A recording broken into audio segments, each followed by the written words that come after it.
आइए अब करेंगे कपालभाति। अपान मुद्रा लगाए, मेरुदंड सीधा रखे, चेहरा सामने, आंखें सहजता से बंद, चेहरे पर हल्की सी मुस्कान और केवल नाक से छींकना है। पेट अपने आप अंदर खींचा जाएगा।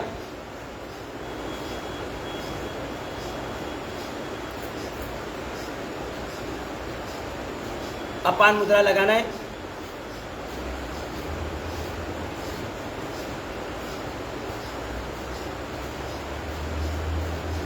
अपने शरीर में सर के बाल से लेकर पाँव के नाखून तक जो भी समस्या है उसका 100% निवारण एक ये साधारण क्रिया से होता है। कपालभाति, पेट के सभी अंगों का व्यायाम हो रहा है।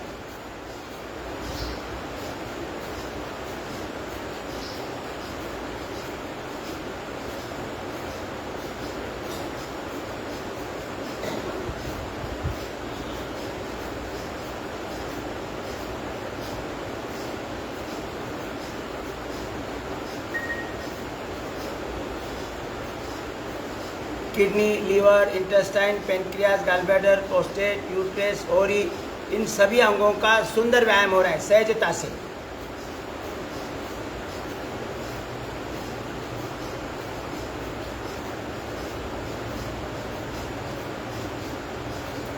अपने शरीर की एक एक सेल को, एक एक कोशिका को जो पोषक तत्व चाहिए, ऑक्सीजन, ग्लूकोज और इंसुलिन, ये सभी की पूर्ति पाचन तंत्र स्वस्थ होने से हो जाती है और कपालभाति से हमारा पाचन तंत्र स्वस्थ होगा। अपने शरीर के एक एक सेल को, 37 ट्रिलियन सेल्स को, उनका अपना निर्धारित कार्य करने के लिए जो एनर्जी निर्माण होनी चाहिए, वो एनर्जी निर्माण तब होगी जब उन्हें नियमित रूप से पर्याप्त मात्रा में ऑक्सीजन, ग्लूकोज और इंसुलिन प्राप्त होगा। और वो तब प्राप्त होगा जब हमारा पाचन ठीक होगा, पेट ठीक होगा। और पेट को ठीक करने के लिए ये साधारण क्रिया है कपालभाति। अगर कपालभाति नहीं हो रहा है तो मर्कटासन ज़्यादा समय करें। मर्कटासन के 2-3 पोज जो भी है वो बड़ी आसानी से पीठ पर सोकर कर सकते हैं, तो हमारा पाचन तंत्र स्वस्थ होगा।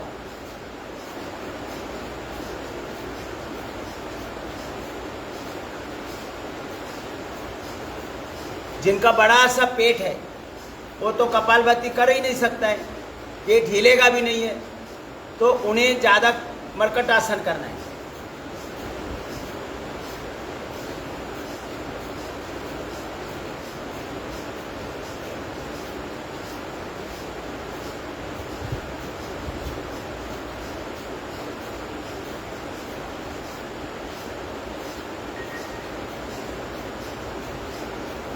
अपने शरीर की 37 ट्रिलियन सेल्स को पर्याप्त ऑक्सीजन, ग्लूकोज और इंसुलिन मिलेगा जब हमारा पाचन ठीक होगा।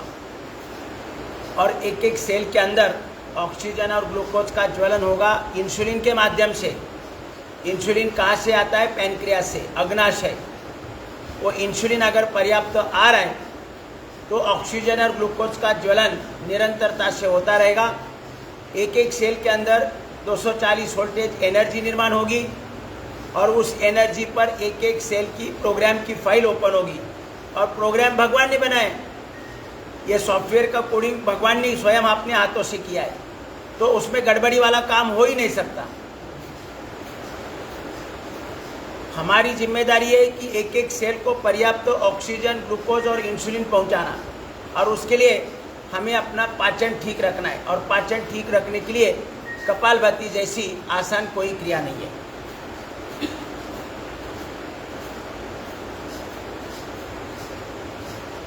चाहे शरीर में कोई भी गड़बड़ी हो, किसी के शरीर में स्टोन बन गया है, किसी के शरीर में गांठें बन गई है, किसी में फाइब्रॉइड्स बन गए, सबका निवारण है।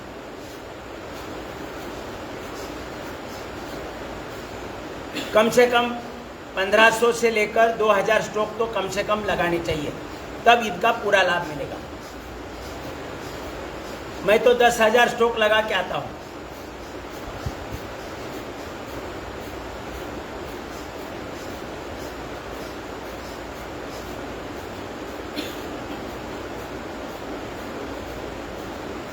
साथ साथ आपान मुद्रा भी लगानी है, फिर थायराइड का पॉइंट भी दबाना है। अलग अलग पॉइंट है, बाएं हाथ में पैनक्रियाज का पॉइंट है, उसके ऊपर हार्ट और फेफड़ों का पॉइंट है, हार्ट का पॉइंट है, यहाँ ऊपर पैनक्रियाज के ऊपर बाएं हाथ में केवल, राइट हाथ में लीवर का पॉइंट है।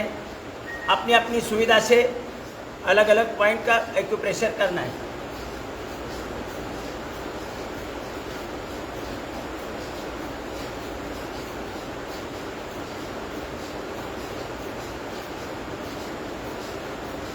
कपालभाति मिनिमम 1500 करना आवश्यक है, अगर जीवन भर कोई समस्या नहीं आनी चाहिए।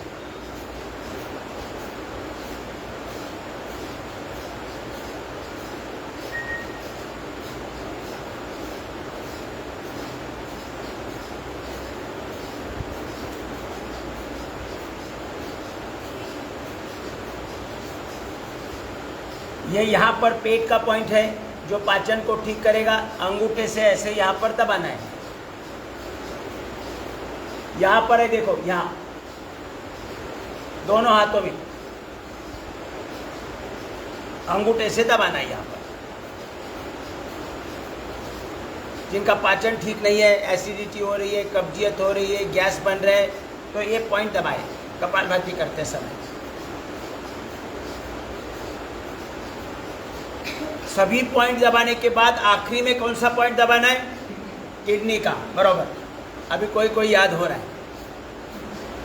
सब पॉइंट दबाने के बाद आखिरी में किडनी का पॉइंट दबाना है, क्योंकि सभी पॉइंट दबाते दबाते जो भी टॉक्सिन्स है अपने पूरे शरीर के, वो किडनी में जमा हो जाते हैं। तो उस समय किडनी का पॉइंट दबाएंगे तो वो आउट हो जाएंगे।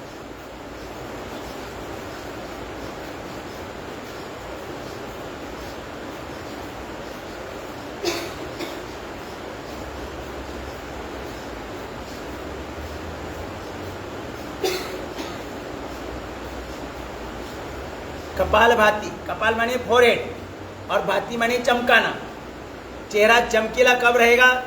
जब पूरे शरीर में सर के बाल से लेकर पाँव के नाखून तक कोई दुख दर्द नहीं है, तब हमारे चेहरे पर मुस्कान रहेगी।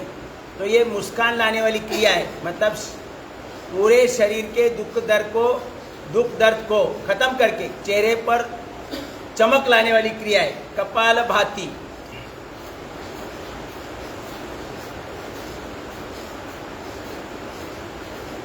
शरीर में चाहे जो भी बीमारी हो, कैंसर हो, डायबिटीज हो, जो नाम आपको पता है, वो सब बीमारी को पूरी तरह से क्योर करने वाली क्रिया है कपालभाति।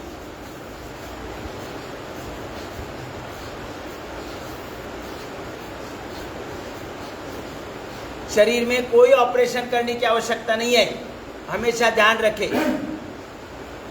ज़्यादा से अभी जितने भी ऑपरेशन किए जा रहे बड़े बड़े, ज़्यादातर ऑपरेशन बिना वजह किए जाते हैं। इसका पूरा संशोधन हुआ है। वो पेशेंट को और परिवार को डरा डरा के ऑपरेशन किए जाते हैं।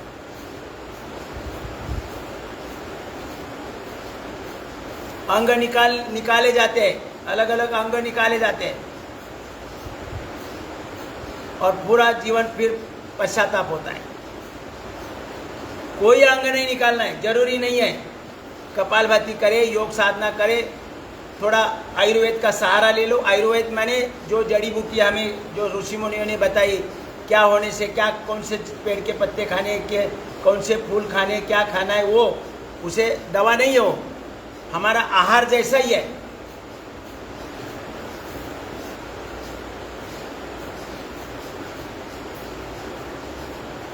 रुकेंगे। ओम